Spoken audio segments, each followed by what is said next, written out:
VVS Lakshman हम लोग बात करेंगे WTC फाइनल का। वीवीएस आप कमेंट्री करोगे, India on the cusp of history, ये मैच मेरे लिए प्लीज सेटअप कर दीजिए।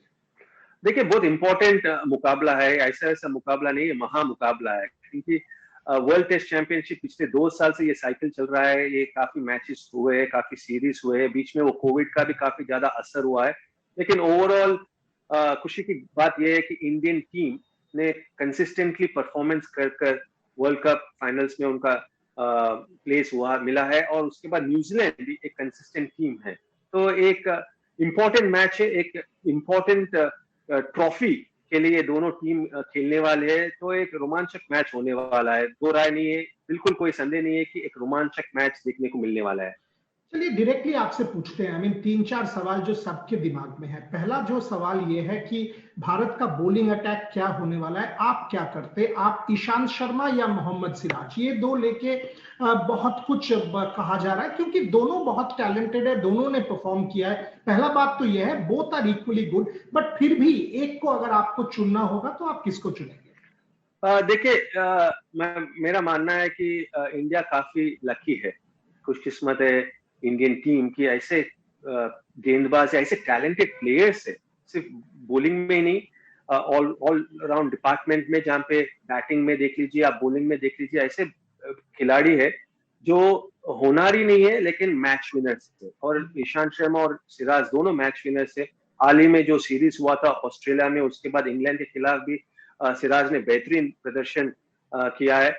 लेकिन मेरा मानना है कि वर्ल्ड टेस्ट चैंपियनशिप फाइनल्स में एक्सपीरियंस का महत्व काफी ज्यादा है। और जिस तरह ईशांत शर्मा ने अपने करियर में इतने मैचेस में भारतीय टीम को शानदार प्रदर्शन देते हुए मैच जिताया, मैं ईशांत शर्मा से ही जाऊंगा। और मेरा जो बॉलिंग लाइनअप होगा वो 3 तेज गेंदबाज, जसप्रीत बुमराह, मोहम्मद शमी और ईशांत शर्मा, तीनों क्वालिटी फास्ट बॉलर्स है और एक्सपीरियंस की कमी नहीं है। और 2 क्वालिटी और अनुभवी स्पिनर, रविंद्र जडेजा और अश्विन। तो इतना बढ़िया विकल्प है इंडियन टीम और विराट कोहली के पास कि किसी भी कंडीशंस में, कौन से भी विकेट में, किसी भी सिचुएशन में ये 5 गेंदबाज विकेट भी ले सकते हैं और दबाव भी बनाकर रख सकते हैं बल्लेबाज के पास। यही मेरा अगला सवाल था कि आप 2 स्पिनर खिलाओगे। दैट इज द क्वेश्चन कि आप दोनों स्पिनर्स को खिलाएंगे, क्योंकि ये ऑलराउंडर्स भी हैं, बैटिंग डेप्थ भी ऐड करते हैं। और रविंद्र जडेजा का वो जो एथलेटिक एबिलिटी है फील्ड में, वो कहीं से भी कैच ले लेंगे, रन आउट कर देंगे, वो एक यूएसपी फैक्टर भी उनके साथ जुड़ा हुआ है। जी हाँ, बिल्कुल। देखिए, जिस तरह ऋषभ पंत ने बल्लेबाजी की ऑस्ट्रेलिया सीरीज में इंग्लैंड के खिलाफ भी, वो नंबर 6 में खेल सकते हैं। और नंबर 7 में रविंद्र जडेजा, क्योंकि रविंद्र जडेजा अभी वो सिर्फ ऐसे खिलाड़ी नहीं है जो नंबर 8 में आकर एक 20-30 रन बनाते हैं, कैमियो इनिंग्स खेलते। रविंद्र जडेजा एक ऐसे मैच विनर बन गए बल्ले के साथ भी, जो कठिन से कठिन मुश्किल सिचुएशन में भी बल्ले के साथ योगदान दे सकते हैं अपनी टीम के लिए। क्योंकि हाल में जो मेलबर्न में मैच जीता था भारतीय टीम ने, उधर उनका जो साझेदारी अजिंक्य रहाणे के साथ हुआ था, अर्धशतक बनाए थे, उसके बाद जरूर चोटिल हो गए थे। तो रविंद्र जडेजा बैट्समैन को काफी रेस्पेक्ट देना पड़ेगा हमें, क्योंकि वो बल्ले के साथ भी मैचेस जिता सकते हैं। और यही हमने देखा है व्हाइट बॉल क्रिकेट में और टेस्ट मैच क्रिकेट में भी। और ऐसे लेफ्ट हैंड स्पिनर वो सिर्फ ऐसे कंडीशंस में ही विकेट नहीं लेते जहां पे अनुकूल हो स्पिनर्स के लिए, जहां पे फुटमार्क्स हो, रफ हो। क्योंकि जिस तरह उन्होंने अपने गेंदबाजी में परिवर्तन लेकर आया है, फ्लाइट में भी अभी बल्लेबाज को बीट कर सकते हैं। तो पहले दिन का विकेट के ऊपर भी वो विकेट ले सकते हैं, रन भी रोक सकते हैं। तो मेरा मानना है कि रविंद्र जडेजा नंबर 7 में खेल सकते हैं। और रविचंद्रन अश्विन का तो क्या कहना है, जिस तरह उन्होंने स्टीव स्मिथ जैसे दिग्गज बल्लेबाज को परेशान किया, वो भी ऑस्ट्रेलिया में जहां पे उतना मदद नहीं मिल रहा था स्पिन गेंदबाज को, साफ दर्शाता है कि वो one of the greats of world cricket है। तो ये 2 प्रतिभाशाली स्पिनर्स जरूर दबाव बनाकर रखेंगे इंग्लैंड के न्यूजीलैंड के बल्लेबाज के ऊपर। वीवीएस लीडरशिप के बारे में जरा बात करिए। आप केन विलियमसन को बहुत करीब से देखते हो हैदराबाद सनराइजर्स में, one of the greats of our time. कोई दोहराया नहीं है कि केन विलियमसन अभी का क्रिकेट ऑल टाइम लिस्ट में भी एकदम ऊपर रहेंगे in terms of ability, potential, leadership ability. Same for Virat Kohli, क्योंकि विराट कोहली ने जैसे रन बनाए, 7,500 रन, 27 शतक, ऐसे तो नहीं बनते। सो ये दोनों लीडर्स के बारे में थोड़ा सा जिक्र करिए और मेरे लिए सेटअप कर दीजिए। आप कैसे देखते हो ये 2 लीडर्स और इनका जो कंपटीशन होगा? देखिए, कंपटीशन तो नहीं है ये 2 दिग्गज खिलाड़ियों के बीच में। मेरा मानना है कि म्यूचुअल रेस्पेक्ट है, एडमिरेशन है, क्योंकि दोनों खिलाड़ी अपना स्वाभाविक नेचर और गेम खेलते हुए एक इंस्पिरेशन बन गए, सिर्फ उनके टीम के लिए नहीं लेकिन विश्व में जो भी खिलाड़ी है, क्रिकेटर्स है, उन सबके लिए एक इंस्पिरेशन बन गए विराट कोहली और केन विलियमसन। एक एग्रेसिव है, एक काम और शांत शांत स्वभाव के खिलाड़ी है, तो दोनों अपना नेचुरल गेम खेलते हुए शानदार उन्होंने प्रदर्शन किया है। और देखिए ये रोल मॉडल्स इसलिए है क्योंकि टेस्ट क्रिकेट को हमेशा ये एक important format of the game बताया है, और जब आपके विश्व में सबसे सर्वश्रेष्ठ खिलाड़ी टेस्ट क्रिकेट को इम्पोर्टेंस देते हैं तो ऑटोमेटिकली सब खिलाड़ी को भी एक मैसेज चले जाता है कि टेस्ट क्रिकेट को हम सम्मान देना पड़ेगा, भी रिस्पेक्ट देना पड़ेगा। तो इसी वजह से ये दोनों एक इंस्पिरेशन है और दोनों के पास एक जबरदस्त मौका है अपने देश के लिए inaugural world test championship finals जीतने के लिए।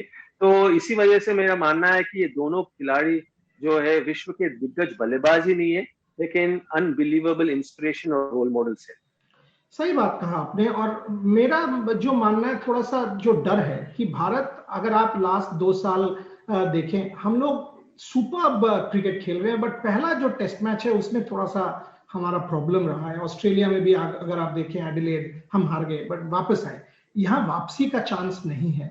क्या वो थोड़ा सा प्रॉब्लम है? और वहां पे क्या रवि शास्त्री का रोल थोड़ा ज्यादा बढ़ जाता है कि ड्रेसिंग रूम में आप वैसे तैयार करो अपनी टीम को? आपका थॉट्स?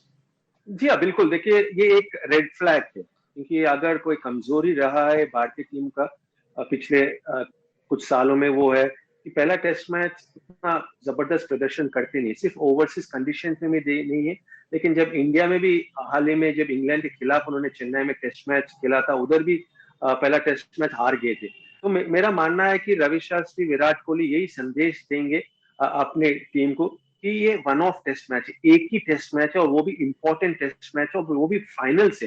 पिछले 2 साल से हमने जो मेहनत किया है इस पोजीशन में आने के लिए कि ये इनॉग्रल वर्ल्ड टेस्ट चैंपियनशिप का जो किरदार है और ट्रॉफी है वो हमें जीतना है, तो वापसी का मौका नहीं है। तो फर्स्ट बॉल से ही हमें स्विच ऑफ होना है और यही संदेश रवि और विराट अपनी टीम को देंगे। और रवि तो देखिए हमेशा एक मोटिवेटर रहे हैं, हमेशा जिस तरह वो बातचीत करते हैं सब का मनोबल बढ़ जाता है, मोटिवेशन काफी जबरदस्त मिलता है रवि शास्त्री जब भी बात करते हैं। तो प्लेयर्स को भी पता है क्योंकि प्लेयर्स भी जो इंडियन टीम में है वो ऐसे खिलाड़ी है जो काफी अनुभवी है, उनको भी पता है कि कितना महत्व इस मैच का है और कितना इम्पोर्टेंट पोजीशन में ये इंडियन टीम है। क्योंकि अभी भी हम याद करते हैं कपिल पाजी का 1983 का वर्ल्ड कप विनिंग टीम को, अभी भी हम याद करते हैं 2007 MS धोनी का T20 विनिंग टीम को। तो ये खिलाड़ियों के पास वो एक मौका है कि पहला इंडियन टीम बने जो inaugural world test championship finals जीते, और सब ये जरूर ध्यान में रखेंगे और जहन में रखेंगे और फर्स्ट बॉल से स्विच ऑफ होकर जबरदस्त प्रदर्शन करेंगे। आखिरी 3 सवाल भी अब आपको जाने देंगे। पहला ये सवाल, सब कोई मुझे कह रहा है कि ड्यूक बॉल बड़ा इंपॉर्टेंट होगा, मूवमेंट ज्यादा होता है। आप इतना क्रिकेट इंग्लैंड में खेल चुके हो, एज अंडर 19 से आप खेल रहे हो, थोड़ा सा मुझे ड्यूक बॉल के बारे में समझाइए। या ड्यूक बॉल एक ऐसा टूल है जिसकी वजह से सिर्फ फास्ट बॉलर्स में स्पिनर्स भी इंग्लैंड में काफी ज्यादा हावी हो जाते हैं बल्लेबाज के ऊपर, क्योंकि हमें पता है कि कंडीशंस हमेशा अनुकूल रहता है गेंदबाजों के लिए, सिर्फ वेदर ही नहीं लेकिन पिच का कंडीशंस भी, क्योंकि हमेशा घास होता है, हरा होता है, सो हवा में ही बॉल स्विंग नहीं होता है लेकिन ऑफ द विकेट भी काटा बदलता है, लैटरल मूवमेंट मिलता है गेंदबाजों के लिए। और उसका मुख्य कारण है ड्यूक बॉल, क्योंकि सख्त रहता है, दूसरे बॉल जो है दूसरे कंडीशंस में सख्त थोड़े समय तक रहता है, 20-30 ओवर, उसके बाद सॉफ्ट हो जाता है, इसी वजह से आसान बन जाता है बल्लेबाजी करना। लेकिन वेदर की वजह से और ड्यूक बॉल की वजह से हमेशा संघर्ष करना पड़ता है जब आप इंग्लैंड में बल्लेबाजी करते हैं, क्योंकि आपको लगता है कि आप सेट हो गए, आपको 20 और 30 रन आप स्कोर कर देते तो आपको वो स्टार्ट मिल गया और वो कॉन्फिडेंस के साथ आप दूसरे जगह में, इंडिया हो या ऑस्ट्रेलिया हो या साउथ अफ्रीका में, आप थ्रू द लाइन आप शॉट खेल सकते। लेकिन इंग्लैंड में उस तरह आप बल्लेबाजी नहीं कर सकते और ड्यूक बॉल जो है हमेशा सख्त रहेगा, सिर्फ 80 ओवर नहीं। मेरा मानना है कि बॉल हमेशा स्विंग होने वाला है, स्पिनर्स के लिए भी जितना सख्त बॉल है उतना ज्यादा उनको रेवोल्यूशंस मिलेगा और ऑफ द विकेट भी परचेस मिलेगा, और इसी वजह से हमेशा एक मुश्किल सिचुएशन में होते हैं बल्लेबाज जब आप इंग्लैंड में बल्लेबाजी करते हैं। आपका एक खासियत था विवेश कि आप टेल के साथ बैटिंग कर सकते थे, आपने टेल को रैली करना सीख गया था आपने, और मैच जिताया। आप अगर मोहाली सोचो, आपने बहुत सारे मैच जिताए। न्यूजीलैंड का टेल जो 9, 10, 11 है वो हमारे से बेहतर है। क्या ये इंपॉर्टेंट है? क्या ये इंपॉर्टेंट हो सकता है? और अगर ऋषभ पंत या रवि जडेजा या अश्विन के बारे में जिक्र करें कि ये 6, 7, 8 पे बैटिंग करेंगे, इनका क्या रिस्पॉन्सिबिलिटी होना चाहिए टू रैली द टेल से बुमराह, शमी और ईशांत शर्मा, क्योंकि ये जो रन हो सकते हैं ये बहुत इंपॉर्टेंट हो सकते हैं। जी हाँ, बिल्कुल। और हर एक खिलाड़ी का योगदान महत्वपूर्ण होने वाला है, बैट के साथ, बॉल के साथ, फील्ड में भी। और जितना ज्यादा रन आप बनाएंगे उतना बढ़िया मौका गेंदबाज को मिलने वाला है ऑपोजिशन टीम के ऊपर दबाव बनाने के लिए। देखिए, हाल ही में एक और जो परेशानी की वजह रही है इंडियन टीम की, वो है कि आप पहले 5-6 विकेट ले लेते हैं, फिर आखिरी 4 विकेट आप नहीं ले सकते हैं और रन दे देते हैं। तो जो सिचुएशन आपकी तरफ है वो सिचुएशन जो है विपक्षी टीम की तरफ बहुत जल्दी चले जाता है। हमने देखा इंग्लैंड में सैम करन टेल एंडर्स के साथ कितना बढ़िया उन्होंने बल्लेबाजी की, और जो सिचुएशन एक फॉर्मिडेबल सिचुएशन था इंडियन टीम के लिए, वो मौका गवा बैठे इंडियन टीम। तो जरूर ये जहन में रखने वाले भरत अरुण, रवि शास्त्री और विराट कोहली, और यही बात करने वाले अपने बॉलर से कि 10 विकेट लेना है, सिर्फ 5 या 6 विकेट नहीं, 10 विकेट लेना है। और एक बार स्ट्रॉन्ग पोजीशन में है, वो सिचुएशन का हमें फायदा उठाना है, वो सिचुएशन को हमें गंवाना नहीं है। और बल्लेबाजी में देखिए, हाल ही में हमने देखा है कि जसप्रीत बुमराह ने भी जबरदस्त बल्लेबाजी की ऑस्ट्रेलिया में, मोहम्मद शमी भी बल्लेबाजी कर सकते हैं, और मैंने देखा है कि ईशांत शर्मा ने भी कितना जबरदस्त बल्लेबाजी की, और वो भी दबाव में भारतीय टीम के लिए। अश्विन ने शतक बनाया है, रविंद्र जडेजा अच्छे फॉर्म में है। तो ओवरऑल इंडियन टीम के पास भी ऐसा डेप्थ है जो आखिरी बल्लेबाज या जसप्रीत बुमराह जब नंबर 11 में बल्लेबाजी करते हैं तो वो भी बल्ले के साथ योगदान दे सकते हैं। और छोटा या बड़ा योगदान नहीं, हर एक योगदान का महत्व होता है, हर एक योगदान मैच पलट सकता है, और यही जहन में रखना पड़ेगा भारतीय टीम को। फैसिनेटिंग।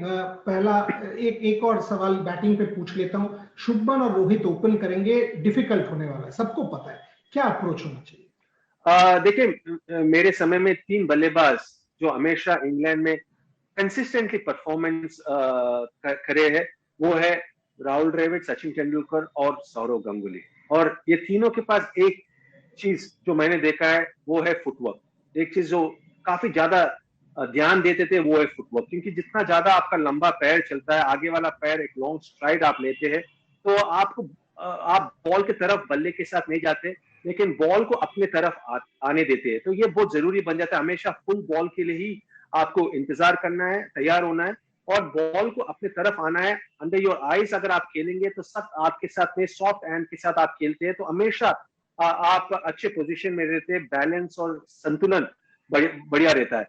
ये एक चीज जरूर रोहित शर्मा और शुभमन गिल के जहन में होना चाहिए। दूसरा चीज जो महत्वपूर्ण है इंग्लैंड में, कि आपको पता होना चाहिए आपका ऑफ स्टंप कहां पे है, क्योंकि काफी बॉल स्विंग होने वाला है। अगर आपको पता नहीं कि आपका ऑफ स्टंप कहां पे है, तो आप outside the off stump ball के लिए रीच आउट करते हैं, तो बाहरी किनारा लगने की संभावना बढ़ जाती है। तो गुड फुटवर्क, स्पेशली आगे वाला पैर पिच ऑफ द बॉल तक अगर आप लेके जाएंगे और आपको पता होगा कहां पे आपका ऑफ स्टंप है, तो ये दोनों बल्लेबाज, सलामी बल्लेबाज जरूर अच्छा प्रदर्शन कर सकते हैं। और देखिए, क्लास है दोनों बल्लेबाज के पास।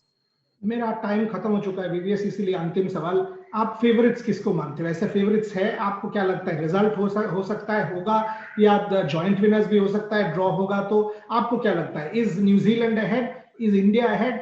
मेरे लिए सम अप कर दीजिए। देखिए, मेरा मानना है बोरिया कि जॉइंट विनर्स तो होगा नहीं, क्योंकि कभी कभी इंग्लैंड में बरसात हो सकती है, इसी वजह से एक एक्स्ट्रा डे भी दिया है, तो 6 दिन आपके पास है, तो रिजल्ट तो जरूर मिलने वाला है। देखिए, इंडिया मेरे हिसाब से स्टार्ट एज फेवरेट्स, लेकिन एक ही वजह की वजह से मैं न्यूजीलैंड को भी मानता हूं कि बढ़िया दावेदार है, क्योंकि 2 टेस्ट मैचेस वो खेल चुके हैं इस फाइनल्स के पहले, और वो भी इंग्लैंड के खिलाफ, तो कंडीशंस का यूज टू हो गए न्यूजीलैंड। लेकिन जो क्वालिटी और जो चरित्र इस इंडियन टीम में हमने देखा है पिछले 2 साल में। किसी भी मुकाबले में, किसी भी सिचुएशन में, कोई भी चुनौती उनके सामने है, फिर भी वो जबरदस्त प्रदर्शन करते हैं और उनके पास क्वालिटी है, उनके पास क्लास है, उनके पास एक्सपीरियंस है। तो ये तीनों क्वालिटीज इस इंडियन टीम के पास है। तो इसी वजह से मैं इंडियन टीम को फेवरेट्स मानता हूं।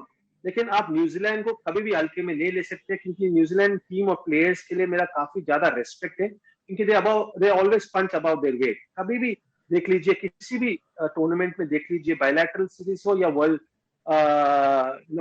कप में देख लीजिए, आईसीसी टूर्नामेंट में देख लीजिए, कंसिस्टेंट उन्होंने प्रदर्शन किया है। इसी वजह से काफी ज्यादा रेस्पेक्ट करता हूं। लेकिन for me India start is favourite.